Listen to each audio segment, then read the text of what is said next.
Oke, silakan yang tadi ada yang ingin bertanya tentang John Locke. Silakan.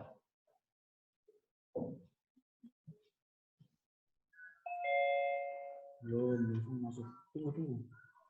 Halo, Pak. Charles tadi yang ingin bertanya ya. Silakan Charles. Ya. Silakan. Saya bertanya, ya. Sudah gila lagi. Saya bertanya, Pak.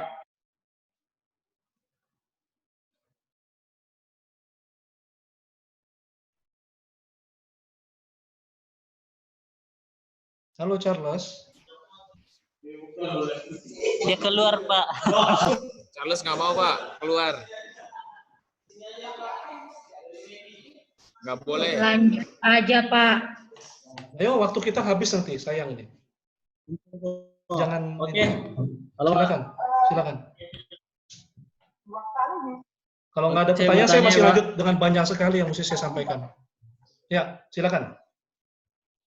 Oh. Baik. Pak, pertama berkaitan dengan tabula rasa. Jadi, Oke. kenapa saya tidak setuju dengan tabula rasa? Mm-mm. Karena memang ada beberapa pendapat saya. Ini pendapat saya tentunya yang bersifat Mm-mm. asumsi. Mm-mm. Asumtif sekali, jadi bisa dibantah. Ya. Itu berkaitan dengan menjadikan anak bersifat reduktif, artinya seperti seolah dipotong kewibawaan seorang anak. Yaitu berkaitan kalau dia tabula rasa, seolah-olah dia harus menerima dari luar. Semuanya dari luar. Dia seolah-olah seperti sebuah kertas yang harus ditulis oleh pulpen-pulpen yang dari luar. Nah, itu berkaitan kenapa saya menolak tabula rasa. Padahal Plato sendiri, saya pernah membaca, Plato sendiri mengatakan bahwa di setiap manusia itu ada potensi-potensi yang keluar tanpa empiris, katanya. Itu yang saya baca dan saya saya mendapat pemahamannya seperti itu, bahwa setiap manusia punya potensi. Nah, kalau kita memberikan kaitan tabula rasa, ini juga jadi masalah karena memang ada yang mengatakan akibat tabula rasa ini jadi seolah-olah anak-anak sampai SMA pun seolah-olah mereka seperti kertas kosong yang harus diisi-isi terus. Padahal di dalam diri anak-anak itu punya potensi. Nah, ini kenapa sampai saya merasa tidak setuju dengan tabula rasa. Oke, bagus. Kemudian yang kedua lebih bersifat pertanyaan. Oke, silakan. Bersifat pertanyaan. Berkaitan dengan tiga apa tadi ya, yang disampaikan oleh Peli. Oke. Yaitu yang intuitif, demonstratif, dan indrawi. Oke. Nah, intuitif ini kan kalau secara arti bahasanya kan berkaitan dengan yang berasal dari hati nurani. Kemudian demonstratif ini berkaitan dengan yang bersifat berasal dari Tuhan. Nah, ini kalau kita kaitkan dengan empirisme ini seperti apa? Karena ini kan seperti seolah-olah sangat berbeda jauh. Lalu bagaimana seorang John Locke, seorang pemikir empirisme, bisa mengeluarkan sebuah pola pemahaman seperti ini? Intuitif, ya secara khusus itu intuitif dan demonstratif berkaitan dengan empirisme. Iya. Terima kasih. Oke, bagus, pertanyaan bagus. Jadi sekali lagi, memang ini muncul pengetahuan tentang intuitif dan demonstratif muncul dari mana? Dari ketidaktahuan. Muncul dari ketidaktahuan tentang substansi. Ini nih jadi apa ya? Locke sebetulnya menyadari keterbatasan dia. Ada apa? Mentok gitu jalannya ketika dia bicara tentang substansi metafisik. Maka dia katakan paling kalaupun itu kita bisa mendapatkan pengetahuan yang sifatnya intuitif atau demonstratif.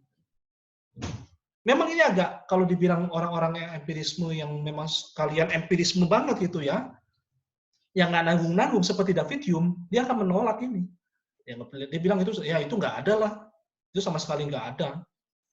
Gitu. Tuhan yang nggak ada. Ya, jadi pengetahuan demonstratif yang dimaksudkan oleh John Locke ini sebagai pengetahuan akan Allah yang nggak ada. Gitu. Ya kalaupun ada sebuah yang sifatnya, misal dalam manusia kan ada yang imaterial gitu ya, ada yang imaterial. Nah, bagaimana Hume atau para filsuf empirisme yang sangat ekstrim ini menggambarkan? Ya paling dia menggambarkan ya paling mental atau jiwa manusia yang imaterial itu paling seperti ya mungkin jiwa itu mental itu seperti hormon atau enzim itu yang berpengaruh dalam hidup manusia, cara kerja otak gitu. Jadi dia kaitan dengan otak, dengan enzim, dengan ya mungkin pelajar-pelajar tertentu yang mempengaruhi kepada mentalitas manusia. Sangat empirisme banget. Ya. Jadi kalau Locke ini sekali lagi dia masih kalau saya bilang ya dia masih tidak se ekstrim Hume yang nanti akan menolak metafisika itu. Metafisika benar-benar ditolak oleh empirisme oleh Hume. Tapi kalau Locke dia masih menerima substansi metafisika itu. Itu pun tapi dia mengatakan apa? Ya, tentang substansi itu kita pun tidak tahu. Bukan berarti dia menolak ya. Dia tidak tahu, maksudnya terbatas gitu. Ya. Pertanyaan yang sangat bagus. Ya, terima kasih. Gimana kita bisa lanjutkan kepada filsuf berikutnya? Ya, kita akan lanjutkan kepada filsuf berikutnya ya. Mari kita simak dari Jessica ini ya. Selamat menyimak dengan baik. Oke.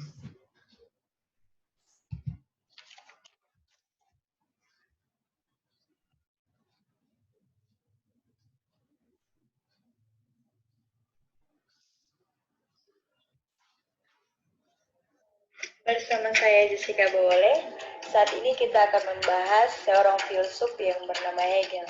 Tapi sebelum itu, kita akan melihat biografi dari Hegel sebagai berikut. Hegel dilahirkan di Stuttgart pada tanggal 27 Agustus 1770. Di masa kecilnya, ia rajin membaca literatur, surat kabar, isi filsafat, dan tulisan-tulisan berbagai topik lainnya. Hegel adalah keluarga yang kelas menengah yang mapan di Stuttgart. Ayahnya adalah seorang pegawai negeri dalam administrasi pemerintahan di Württemberg. Hegel belajar filsafat dan teologi di Universitas Tübingen, dan dia melanjutkan pendidikannya di Switzerland. Kemudian ia memperdalam kembali filsafat di Frankfurt. Hegel meninggal pada tanggal 14 November 1831 diakibatkan oleh serangan kolera. Tadi kita sudah melihat biografi dari Hegel. Sekarang kita akan melihat filsafat yang dikemukakan oleh Hegel.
Kita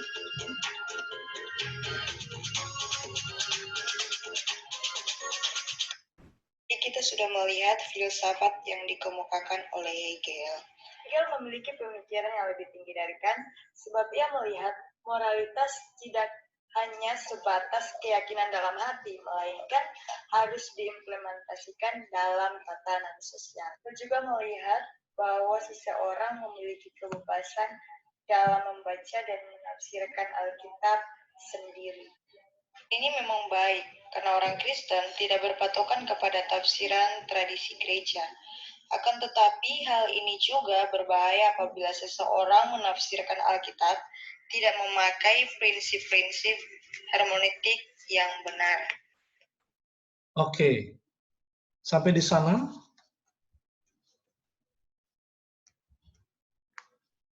Oke, suara saya bisa terjelas? Bisa terdengar jelas di sana? Oke. Hegel yang sudah kita saksikan, ya. Kalau kita ingat Hegel itu, tadi sempat disebut seorang yang sudah sempat dibahas juga oleh Charles, yaitu Kant atau Immanuel Kant. Kalau kita ingat, Immanuel Kant adalah seorang yang sangat teratur hidupnya. Ya, pernah juga kan saya sempat bicarakan di kelas itu, sampai-sampai ada jam-jam tertentu, Kant itu melewati tempat-tempat khusus. Nah, ketika dalam jam itu dia nggak lewat, teman-teman langsung tahu. Ya, karena saking tertibnya Immanuel Kant itu. Tetapi Hegel di sini, Hegel ini sangat tidak teratur, berantakan, ya. Makanya Hegel ini sering disebut seperti apa ya? Seperti seorang filosof yang tertib, ya, dalam berpikir, tetapi tidak tertib dalam bertindak. Tertib dalam berpikir, tetapi tidak tertib dalam bertindak. Semerawut itu ya hidupnya. Tetapi juga Hegel ini seorang yang tercatat memiliki skandal dalam hidupnya. Dia punya anak, ya, kalau dalam biografi hidupnya itu, dia punya anak hasil hubungan dengan ibu kosnya. Ya, jadi anak ini nanti nggak keurus, nanti ada kaitannya dengan Indonesia. Kenapa gitu? Karena nanti anak dari Hegel nanti akan jadi tentara Belanda. Akan jadi tentara Belanda, nanti akan datang ke Batavia pada tahun 1831. Itulah anaknya, ya, tentara kompeni disebutnya, tentara VOC. 1831 itu anaknya mati karena malaria. Sekaligus pada tahun yang sama, Hegel juga mati karena kolera. Ya. Jadi hasil dari hubungan gelap anaknya ini dengan ibu kosnya dari Hegel. Ya. Sering ada selintingan, tidak ada sebetulnya anak yang haram. Yang ada mungkin bapak yang haram, ya. Nah, buat Hegel, tujuan filsafat itu, ya, kita mulai masuk nih ke dalam pemikiran hidupnya. Tujuan filsafat itu buat Hegel adalah mengetahui keseluruhan realitas, keseluruhan, ini kata kunci ya, keseluruhan realitas secara rasional. Artinya apa? Mencapai identitas antara pikiran, thinking, dengan hakikat yang ada. Being, keseluruhan itu. Tentang hakikat ada. Being yang sudah kita sempat kupas tentang ontologi. Jadi mencapai identitas antara thinking, pikiran, dengan being, dengan hakikat yang ada, ya, dengan ada itu being. Nah, bagaimana? Jadi bicara tentang filsafat itu bagaimana bisa keseluruhan realitas itu bisa identik dengan pikiran kita. Ya, bagaimana being itu bisa identik dengan thinking, pikiran kita. Ya. Nah, Hegel menjelaskan semua. Kalau bisa dibilang Hegel itu seperti filosof yang mencakup semua filsafat apapun dia bicarakan. Ya. Halo, suara saya bisa terdengar di sana? Oke, Bisa, Pak. saya lanjutkan. Agak mati tadi. Jadi sekali lagi, Tapi udah bagus. Hegel ini sebetulnya bicara banyak sekali kalau kita sebutnya disiplin ilmu atau pengetahuan yang ada. Apapun dia kalau kita bicara tentang Hegel, ya filosof apapun kalau bicara tentang Hegel, Hegel ini udah mencakup keseluruhan itu. Dia ngomong tentang biologi, dia bicara tentang kimia, dia bicara tentang matematika, dia bicara tentang sosial, politik, dia bicara tentang seni. Semuanya dia bicarakan ya dalam filsafatnya. Dan dia bangunnya bagaimana? Dia bangun filsafat itu dengan sistem yang tadi barusan kita dengar itu. Dengan sistem dialektika. Ya, dialektika itu kan seperti yang sering saya ulang ya. Ada tesis, ada antitesis, maka nanti akan muncul sintesis. Selalu ciri khasnya dia gitu tuh Hegel. Nanti saya akan jelaskan lebih dalam maksudnya apa. Kadang-kadang pengertian ini nggak seperti yang orang-orang pikirkan sekarang. Nanti saya akan perdalam maksudnya apa ya. Ada tesis, ada antitesis, dan ada sintesis. Dia coba bangun semua sistem filsafatnya dengan dialektika seperti itu. Yang membuat dia itu sangat logis, ya.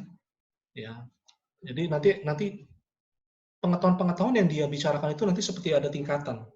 Ya, ketika bicara tentang matematika, fisika, kimia, itu masih di level rendah kata dia. Nanti udah bicara tentang biologi, mulai masuk manusia, nah itu udah mulai psikologi udah mulai tinggi. Tetapi ketika nanti masuk ke seni itu makin lebih tinggi lagi. Dan ketika bicara tentang agama itu lebih tinggi lagi. Tentang filsafat itu lebih tinggi lagi. Kenapa? Karena makin ke atas kata dia, makin bicara ke atas, bicara tentang seni atau agama atau filsafat itu nggak lagi membutuhkan materi. Dia tidak lagi membutuhkan materi. Sama kalau matematika, fisika, kimia, biologi itu bicara tentang materi, itu masih di level rendah tingkatnya. Tetapi kalau udah bicara tentang seni, agama, filsafat itu udah level yang tinggi. Kata Hegel. Karena makin dekat atau tidak tergantung pada materi itu semakin mendekati kepada yang being itu, yang ada hakikat yang ada itu ya. Nah, tulisan-tulisan pemikiran Hegel ya, banyak yang suka bilang begini, kalau baca tulisan Hegel itu bilang begini, tidak ada yang tahu sebenarnya Hegel itu bicara apa sih. Oke, tolong di mute ya, yang baru masuk ya, biar bisa jelas suaranya. Sekali lagi, waktu bicara tentang Hegel, banyak yang bilang begini, ya,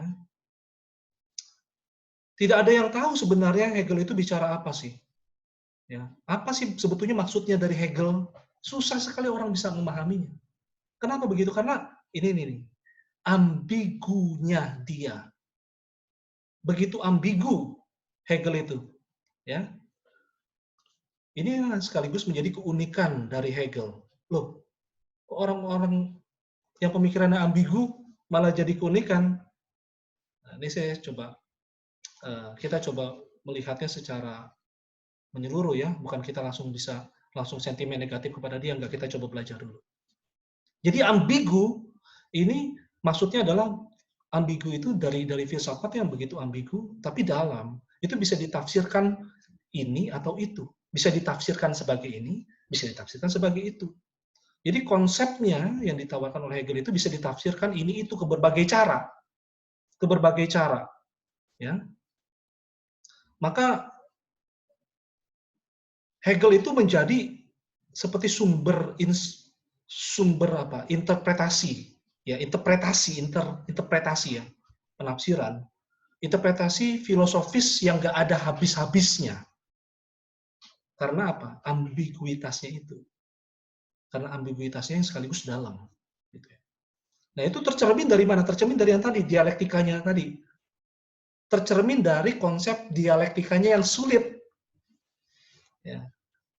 Saking sulitnya sampai satu kali Hegel bilang begini. Hegel ngeluh, dia bilang nggak ada orang satupun yang bisa ngerti saya. Nggak ada satupun orang yang bisa mengerti saya. Kecuali Edward Gens, murid saya. kata dia. Tetapi itu pun, ya, Edward Gans itu juga tidak mengerti saya, kata dia. Jadi bilang tidak ada orang yang bisa mengerti saya kecuali Edward Gans. Tapi itu pun Edward Gans tidak mengerti saya.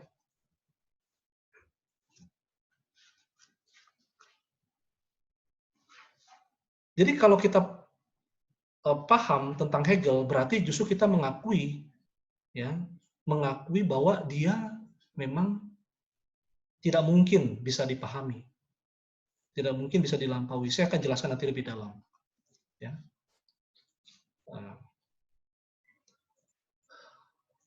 Apa yang melatar belakangi pemikiran Kant di sini? Apa yang melatar belakangi pemikiran Kant di sini? Apa yang melatar belakangi pemikiran Hegel? Sebetulnya Hegel itu memiliki pemikiran seperti itu dipicu oleh Kant, oleh Immanuel Kant, yang telah dibahas oleh Charles, ya.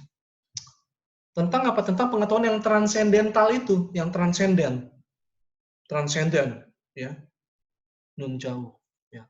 Tentang pengetahuan yang transendental itulah yang dikritisi oleh Hegel dari Kant, ya.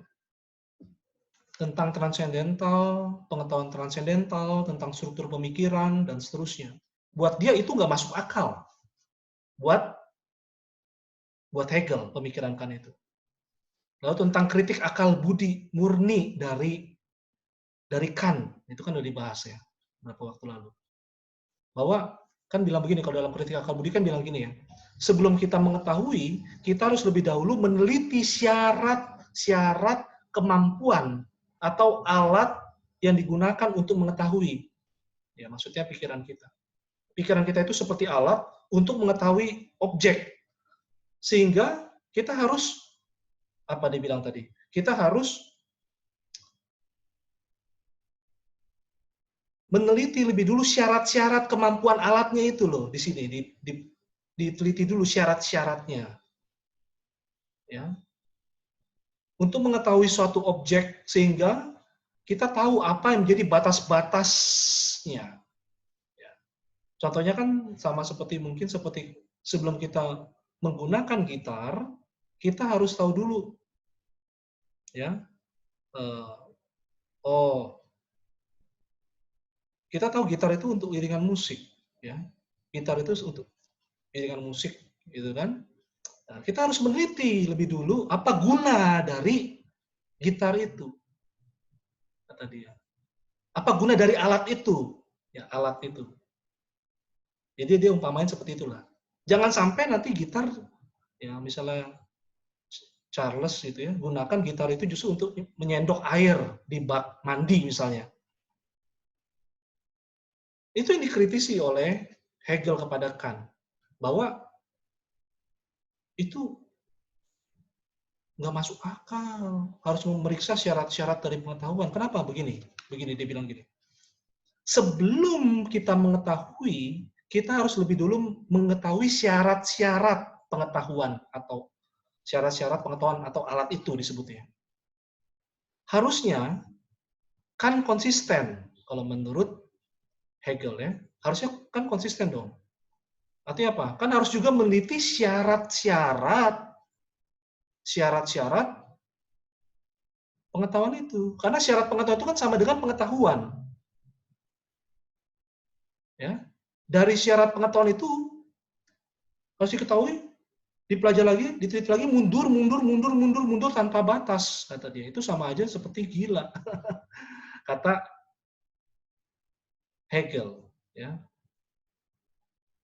Jadi meneliti syarat pengetahuan itu adalah pengetahuan. Tapi penelitian mengenai syarat pengetahuan itu juga adalah pengetahuan. Oleh karena itu, sebelum meneliti syarat-syarat pengetahuan, kita harus meneliti syarat-syarat pengetahuan. Jadi, syarat pengetahuan lagi diteliti. Buat dia, wah, itu sih nggak masuk akal, ya. Itu sama seperti diibaratkan kalau kata Hegel, sama seperti orang yang nggak berani terjun ke dalam air sebelum tahu cara berenang. Menurut menurut dia ya Immanuel kan seperti seorang yang berenang tapi di darat, gitu ya, nggak di dalam air. Orang nggak mengetahui, ya, orang nggak mengetahui karena sibuk dengan syarat-syarat pengetahuan. Akibatnya itu kan, jadinya itu kritik dari Hegel kepada Kant, kepada Immanuel Kant. Nah, apa yang paling dikenal sebetulnya dari Hegel ini? Filsafat rohnya. Nah, ini jadi sebuah apa ya kalau saya bilang jadi sebuah kunci dalam kita memahami filsafatnya.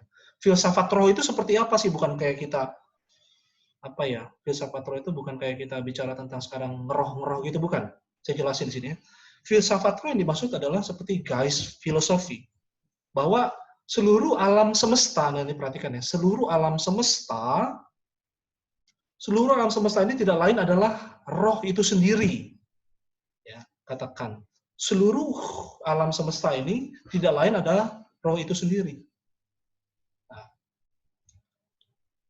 jadi Hegel ini mau merangkum atau merekonstruksi, ya, membangun pemikirannya bahwa seluruh alam semesta, ya, seluruh alam semesta bisa dipahami secara rasional. Ya.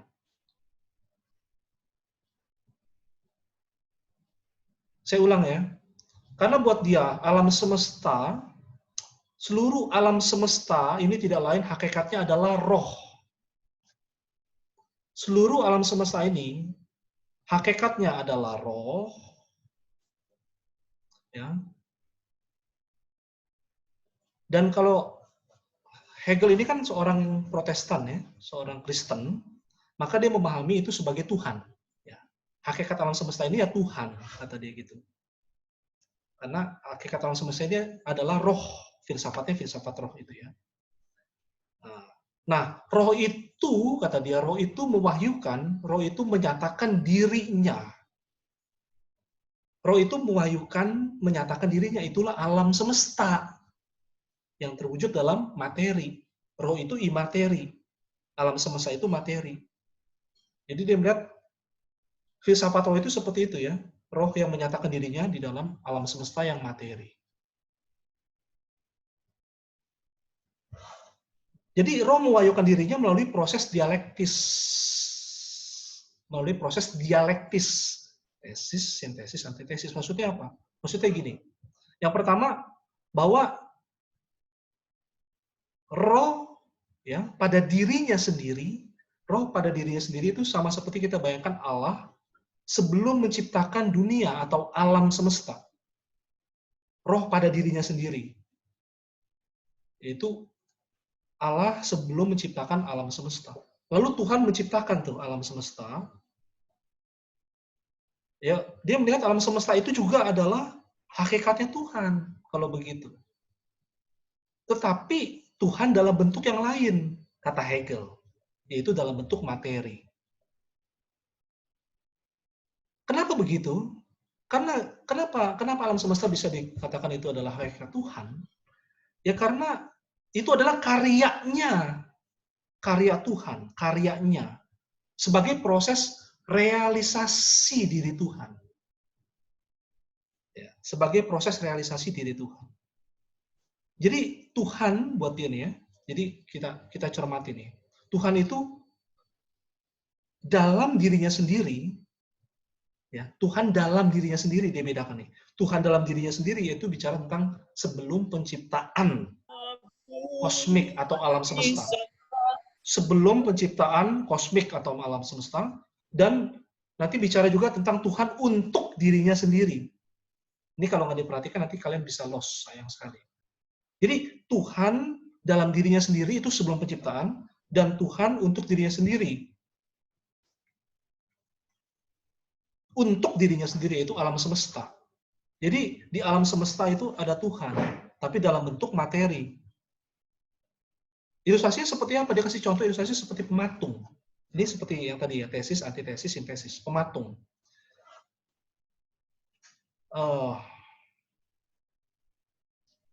Pematung, kan ada pematung, lalu dia menghasilkan karya yang disebut patung. Gitu kan. Ada pematung, ada hasil karyanya patung.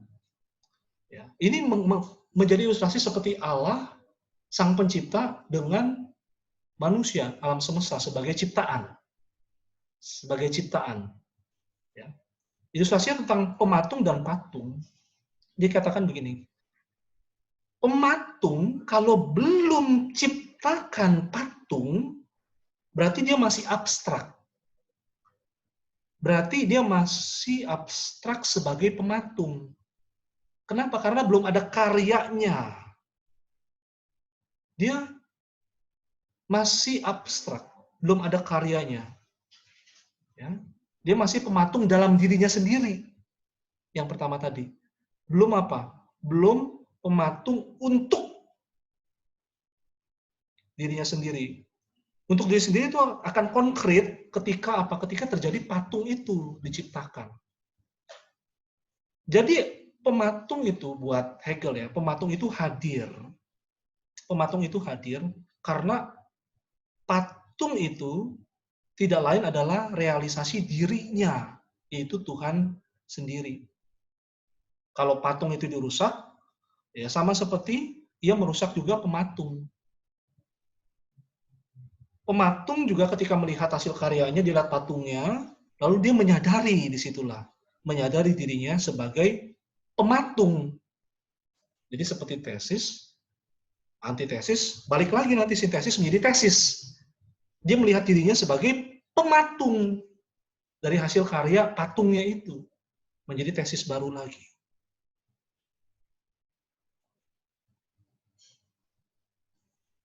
Nah, dari analogi ini kita melihat sebetulnya seperti ada 3 gerak itu ya, tesis, antitesis, dan sintesis. Pematung itu siapa? Pematung itu seperti tesisnya.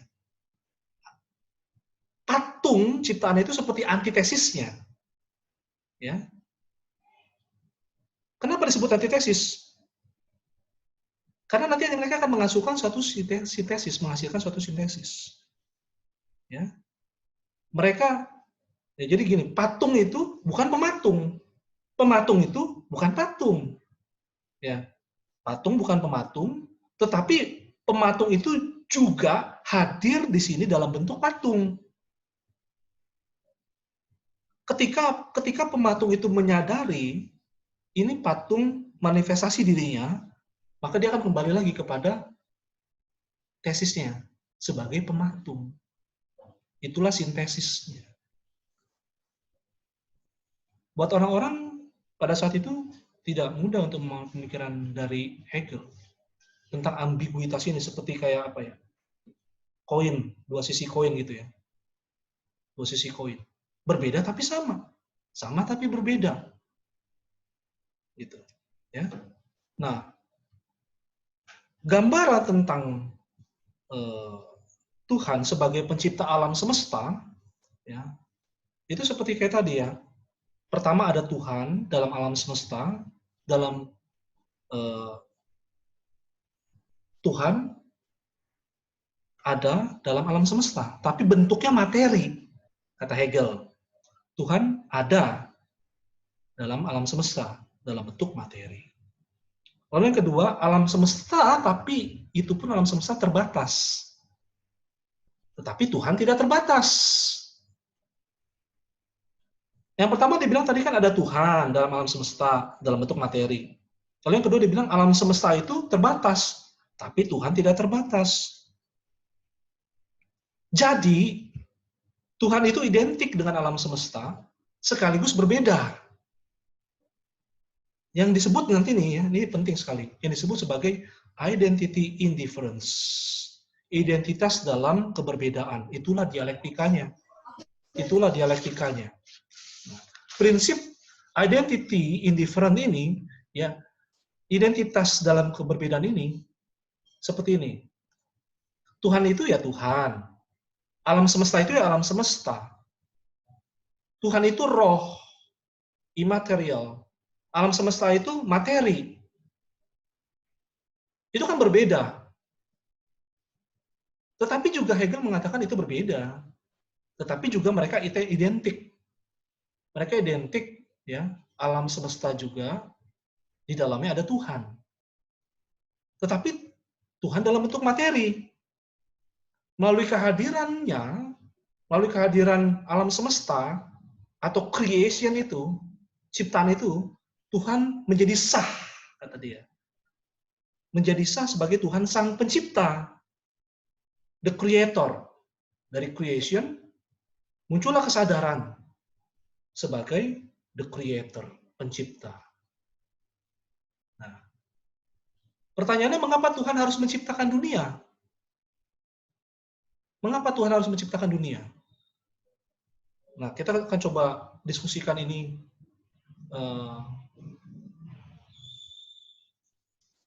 kalian nanti tolong masuk lagi ya. Tolong masuk lagi dalam ini kita sudah habis waktunya. Nanti tolong masuk lagi dalam ID yang baru ya.